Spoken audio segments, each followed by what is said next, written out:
En 1822, el presidente haitiano Jean-Pierre Boyer, enfrentando significativas dificultades internas y financieras, optó por una medida audaz: invadir militarmente el Santo Domingo español.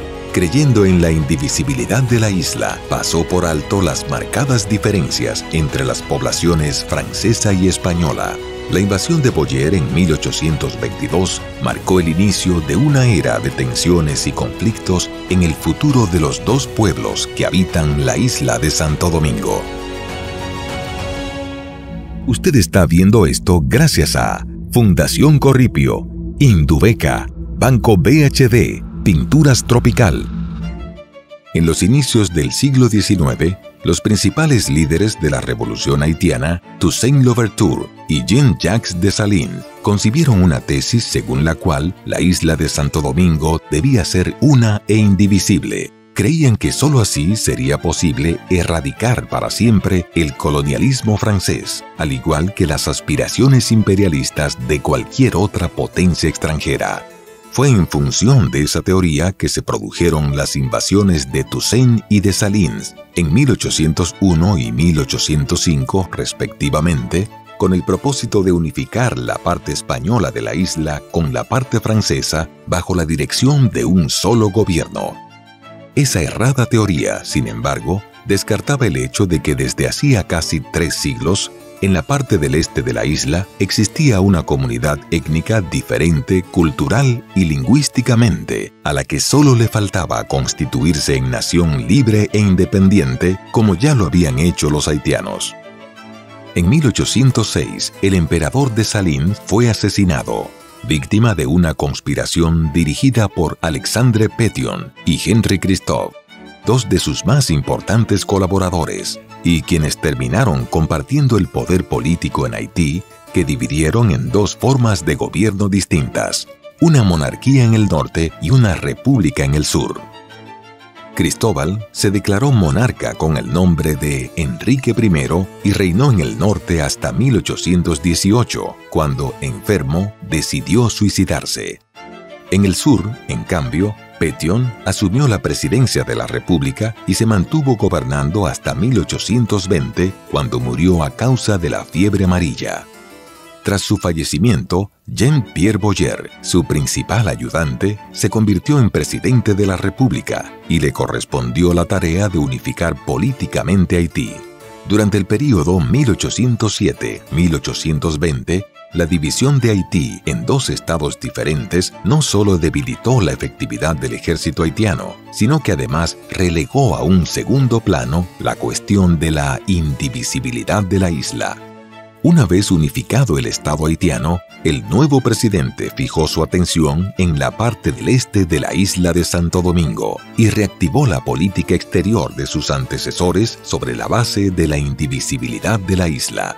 De esa manera, en sintonía con esa línea de pensamiento, Boyer ordenó una nueva invasión militar al territorio dominicano con el propósito de fusionar las 2 comunidades bajo el control exclusivo de los haitianos, y de esa manera garantizar la seguridad nacional del Estado haitiano. Así, cuando Boyer se comunicó con las autoridades dominicanas, sin rodeos, les comunicó que no debían hacerse muchas ilusiones, debido a que 2 estados separados no pueden existir ni mantenerse independientes uno del otro en la isla en que hemos nacido.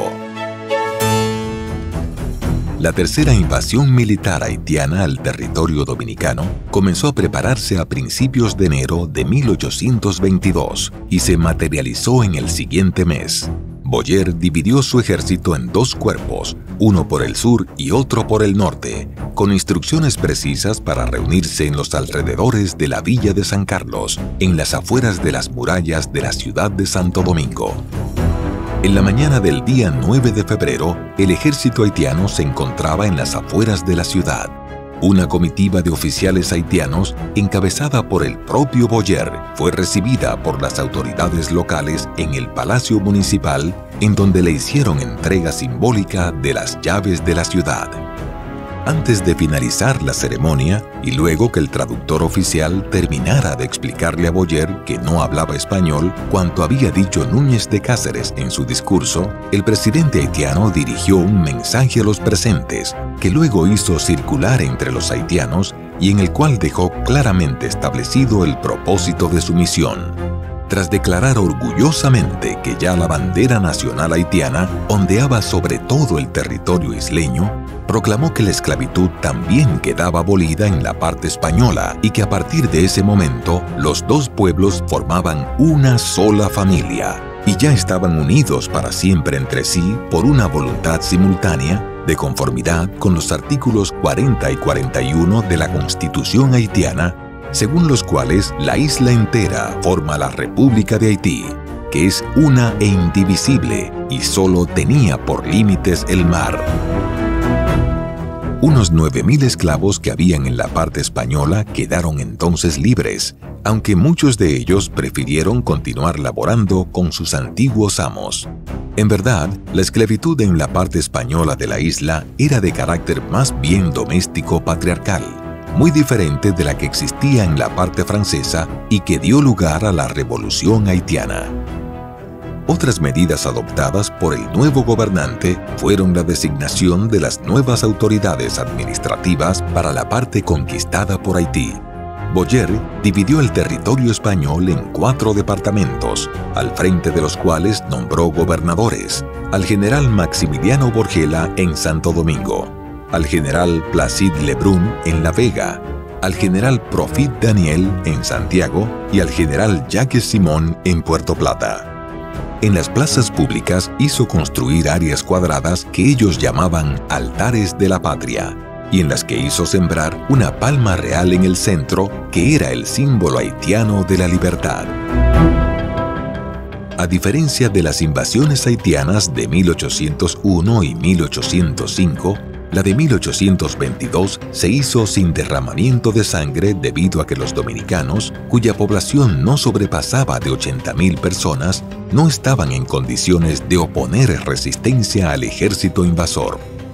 En Santo Domingo existían por lo menos 3 grupos políticos que tenían diferencias de objetivos.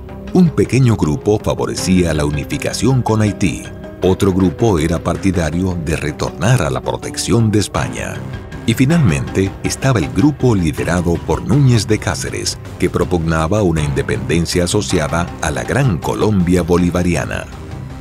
Las actividades comerciales del Santo Domingo español se habían estancado de manera alarmante. La industria casi no existía y la mayoría de la población apenas vivía de la crianza de ganado y de una rudimentaria agricultura de subsistencia. Pero como en Haití había necesidad de distribuir tierras para el cultivo entre militares, antiguos esclavos y otros sectores sociales, Boyer consideró que la solución de ese problema estaba en la parte española, en donde había abundantes terrenos en poder de ateros y otros sectores, debido a que el modo de producción dominicano era diferente del sistema económico haitiano basado en la plantación esclavista. Una vez que la parte española estaba bajo el control del gobierno haitiano, este aplicó medidas muy severas que disgustaron enormemente a la población, pues Boyer expropió edificios, casas y hatos pertenecientes a todos los ciudadanos que en 1822 habían emigrado hacia Puerto Rico, Cuba o Venezuela por sentirse culturalmente más afines con esos pueblos. Asimismo, las propiedades pertenecientes al Estado español fueron incautadas y pasaron al patrimonio del gobierno de Occidente. Finalmente, Boyer confiscó los bienes de la Iglesia Católica, a la que casi arruinó, al tiempo que suspendió los salarios que el clero percibía del Estado. En otro orden, decretó una especie de servicio militar obligatorio y dispuso que todos los ciudadanos en mayoría de edad fueran reclutados por el ejército, y con ellos fueron integrados los regimientos 31 y 32. Como consecuencia del reclutamiento de la juventud, la Universidad de Santo Tomás de Aquino se vio en la obligación de clausurar la docencia de manera definitiva. Hubo otras medidas que disgustaron a la población, como la sustitución de los símbolos y escudos de armas hispánicos por los emblemas representativos de la República Haitiana. la prohibición del idioma español en documentos oficiales y el uso del idioma francés en la enseñanza primaria. En el plano espiritual, fueron prohibidas ciertas celebraciones religiosas católicas y algunas costumbres folclóricas, como el juego de San Andrés y la lidia de gallos. Tales medidas, al tiempo que comenzaba una dominación colonial de tipo pretoriano, evidenciaron la existencia de un proyecto de absorción cultural de la comunidad conquistada por parte del Estado invasor. Mientras el dominio haitiano se afianzaba, la actitud de los dominicanos variaba considerablemente. Algunos, quizás por pragmatismo o resignación, toleraron la nueva realidad política. Sin embargo, la mayoría no estaba dispuesta a aceptar pasivamente la dominación extranjera. Entonces surgieron voces disidentes, destacando entre ellas la del arzobispo Pedro Valera, quien rechazaba reconocer la legitimidad del gobierno haitiano y se consideraba súbdito de España. Mientras tanto, el gobierno haitiano adoptó diferentes medidas que perjudicaron al colectivo dominicano, y esa situación gradualmente fue concitando la firme decisión de la mayoría para luchar por su independencia.